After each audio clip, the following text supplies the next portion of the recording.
DMK പ്രതിഷേധത്തെ തുടർന്ന് പാർലമെന്റിന്റെ ഇരുസഭകളും 12 മണിവരെ നിർത്തിവെച്ചു. മുദ്രാവാക്യങ്ങൾ എഴുതിയ ടീഷർട്ട് ധരിച്ചാണ് DMK എംപിമാർ സഭയിലെത്തിയത്. ഇത് സ്പീക്കറെ ചൊടിപ്പിച്ചു. മണ്ഡല പുനർവിഭജനത്തിനെതിരെയാണ് തമിഴ്നാട്ടിൽ നിന്നുള്ള എംപിമാർ പ്രതിഷേധിച്ചത്. तो सदन की मर्यादा परंपरा उल्लंघन बनाना मेरी जिम्मेदारी है शेर के नाते, इसलिए मैं फिर आपसे आग्रह कर रहा हूं कि आप जाइए बाहर। आप सदन नहीं चलाना चाहते, सदन की कार्रवाई आज 12 बजे तक लिस्ट की।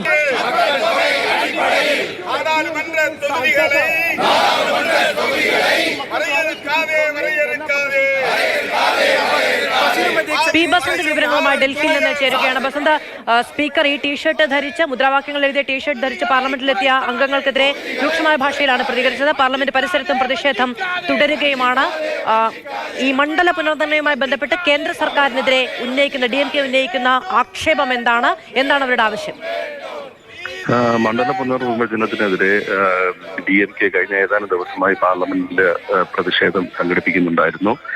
പാർലമെന്റിന് പുറത്തായിരുന്നു പ്രതിഷേധം. അടിയന്തര പ്രമേയ നോട്ടീസുകളൊക്കെ നൽകുകയെങ്കിലും അത് പരിഗണിക്കാത്ത ഒരു സാഹചര്യത്തിലാണ് ഇന്നൊരു നൂതനമായൊരു പ്രതിഷേധ രീതി DMK എടുത്തത്. അതായത് ടീഷർട്ടുകൾ ധരിച്ചുകൊണ്ട് ജനാധിപത്യ വിരുദ്ധം അൺഡെമോക്രാറ്റിക് എന്ന് എഴുതിയ ടീഷർട്ടുകൾ എഴുതിയ ടീഷർട്ട്, അതോടൊപ്പം തന്നെ തമിഴ്നാട് പൊരുതും എന്നും എഴുതിയിട്ടുണ്ടായിരുന്നു. ഈ ടീഷർട്ടുകൾ ധരിച്ചാണ് ഇന്ന് പാർലമെന്റിന് മുന്നിൽ പ്രതിഷേധമുണ്ടായിരുന്നത്. അത് കഴിഞ്ഞ് സഭയ്ക്കുള്ളിൽ എത്തിയപ്പോഴാണ് സ്ഥിതിഗതികൾ മാറിയത്.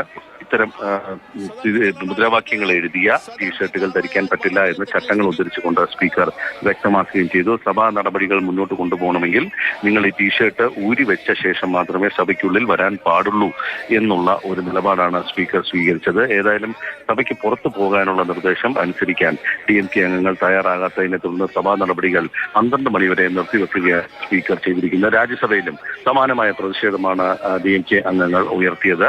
ഇപ്പോൾ 12 മണിക്ക് സഭ ചേരുമ്പോൾ ഇവർക്കെതിരെ നടപടി ഉണ്ടാകുമെന്നുള്ളൊരു സൂചനയാണുള്ളത്.